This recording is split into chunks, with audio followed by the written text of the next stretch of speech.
This is going to be my signature move. Are you ready? I'm going to show you what it looks like to actually get into the car. This is my signature move. It's going to be really exciting. In this car, you have the key in your pocket, and you just reach behind this little area here, and there's two pads. So you almost have to do like a claw motion with your fingers to even open the car. Sometimes I have to explain how to do this to people trying to get into it for the first time. It is a little weird.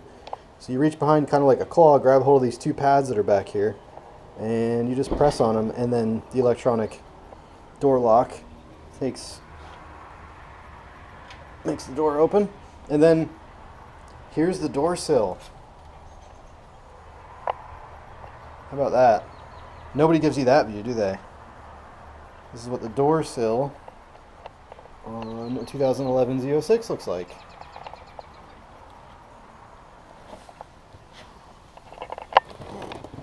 I know Sub Kyle did this better.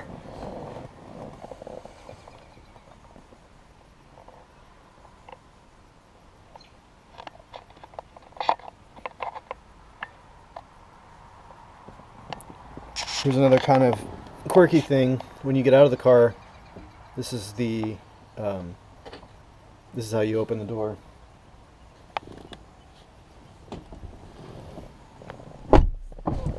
It's electric, so of course then there's redundancy in case the battery dies. Down here there's a lever that you can pull to open the door.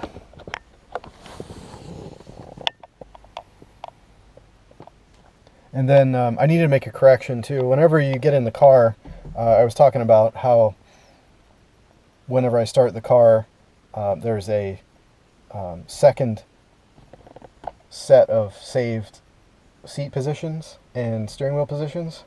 It doesn't, here's the funny thing, whenever you start the car, it doesn't actually go into your saved seat position number 2. When you turn the car off, the steering wheel will retract wherever you had it set. The seat will go back wherever you had it set. But when you start the car, you actually have to hit this button on the door, which to me that's okay. It would be nice if it went back on its own, but I understand why it didn't, because I'm sure inevitably some fat ass would get squeezed in between the steering wheel and the seat in Sue Chevrolet. So I want to give you guys just a better look at this ProClip phone holder, just because I'm blown away by the quality of this thing. I mean, it does not move at all. Very, very impressed. And it took 10 minutes to install. Good stuff. There's a compartment here for, normally there'd be an ashtray in there, cigarette lighter, heated seats. This just turns off the heated seats. Climate controls are just in this stack here. Audio controls here. You got your auxiliary input, old school style. No fanciness there. It has Bluetooth, but it's only for phone voice calls. So I think we were about, I don't know what, 1 or 2 years short. These started production in 2006, I believe. They were probably 1 or 2 years short of having the Bluetooth audio capabilities. The shifter in this car is in the perfect position. For me, I'm 5'9"-ish, and it's just right on the money. So here's me in a relaxed position, and my seat's back farther than it should be because I have turned the car off and the seat moved back. But normally my elbow would be right about here. So it's perfect. It's just the perfect position. You kind of like relax, and your hand is on the trigger. It's just perfect. I love it. This e-brake handle is in a very awkward position. Whenever you lower the e-brake handle, that's as far down as it goes. So you can see there's this huge gap. So basically, if you're sitting here, this is eye level of the passenger. If you're sitting here, whenever I go to touch the e-brake handle, I'm touching your leg, almost guaranteed. Like, I have to apologize before I even bend down to touch this thing. But yeah, other than that, that's about it. You have your push button ignition, which is kind of cool for 2006. This is a 2011, but you know, they don't change.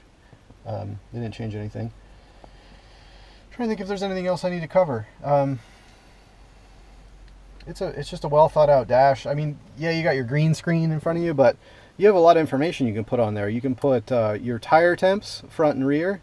Of course, your trip odometer, fuel economy, all that instant fuel economy stuff.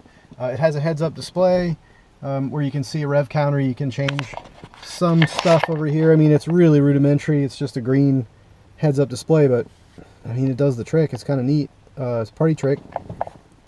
This just moves it up and down, the heads-up display, so that it's in the proper view. Something I've noticed is I have to keep my steering wheel down very low so that the heads-up display can be in the right spot, sitting just above the steering wheel. And I'm not that short, but I like to sit low in the car. So I think that might be why. But yeah, it's fantastic. I don't really have too many negatives on it, considering the price. You even have your hand-stitched glove box.